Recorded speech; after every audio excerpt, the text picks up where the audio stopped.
All right, guys, this is a tutorial on how to create Pinterest pins quickly and really easily using the free software Canva.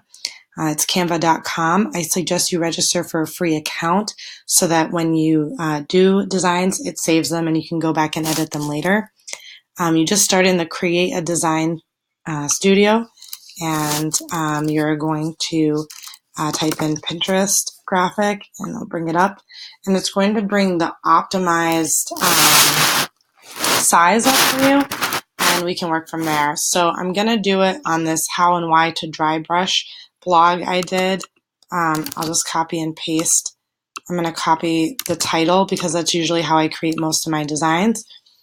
And what I'm going to do is I'm just going to keep this really quick and easy.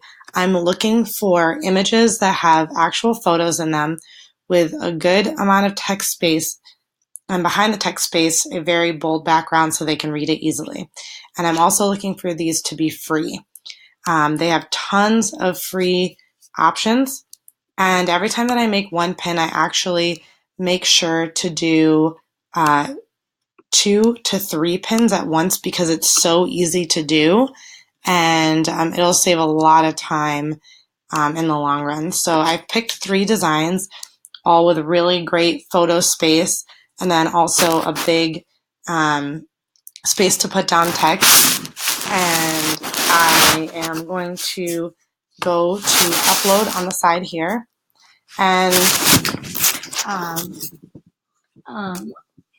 with that, sorry, my dog is snoring in the background.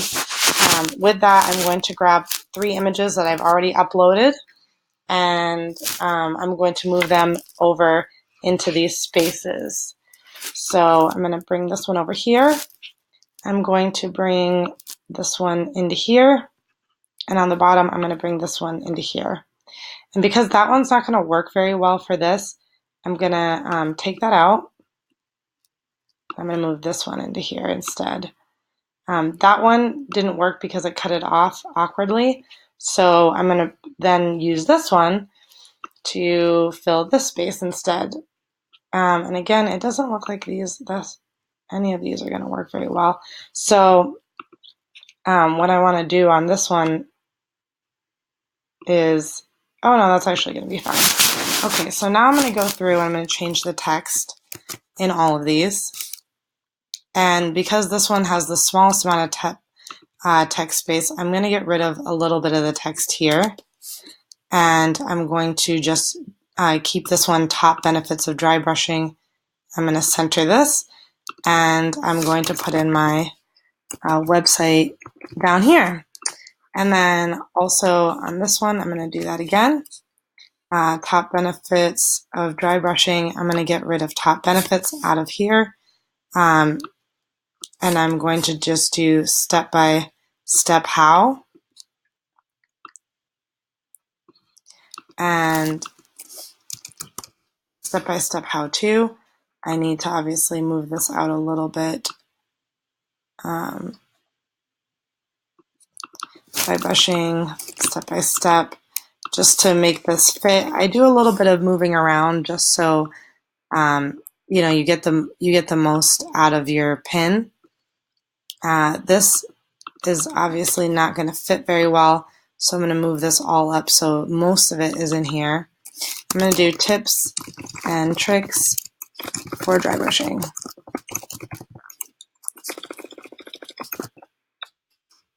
And on the bottom, I'm going to do the website. Again, I like to always put it in there. And on this one, I may just leave that.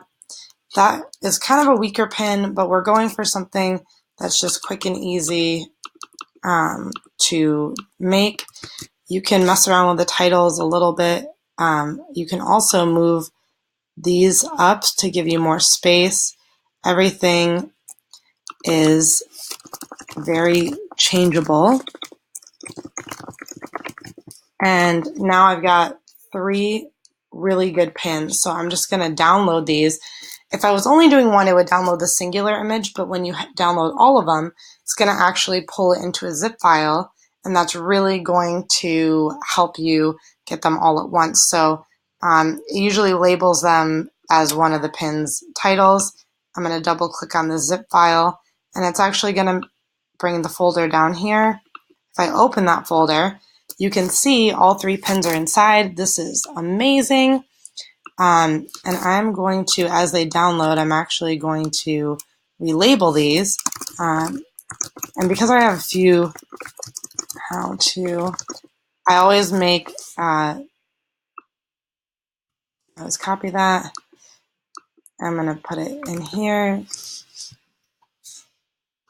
And I'm going to relabel this. I always relabel these because search engines do read this. Oops. And let me know I'd already used that name. Search engines do read the titles of pins. So now you've got these 3 amazing pins on your desktop, and you can put them into Tailwind, you can put them onto your blog, or you can pin them right to your pin boards. And that is like the quickest, easiest way to make pins clearly and quickly so that you can get your content sharing. When you upload these, you're going to put the URL of the blog you want it to go to. And that is the simplest way to be a non-designer to create really easy to read pins. You can get really creative. They have hundreds of free templates in here, as you can see. I would take your time and go through these. Just remember the ones with the photos are the ones you want to pick and not like a heavily designed background because you won't be able to change as much. This wouldn't be a good one because all these icons wouldn't be easily replaced. I also try to stay away from like the 4 images because it tends to be a lot going on. But the ones with really bold text and a great photo are super easy to create pins that people can scan, see if they like it, and move on and pin it to their board. And that is all there is to it.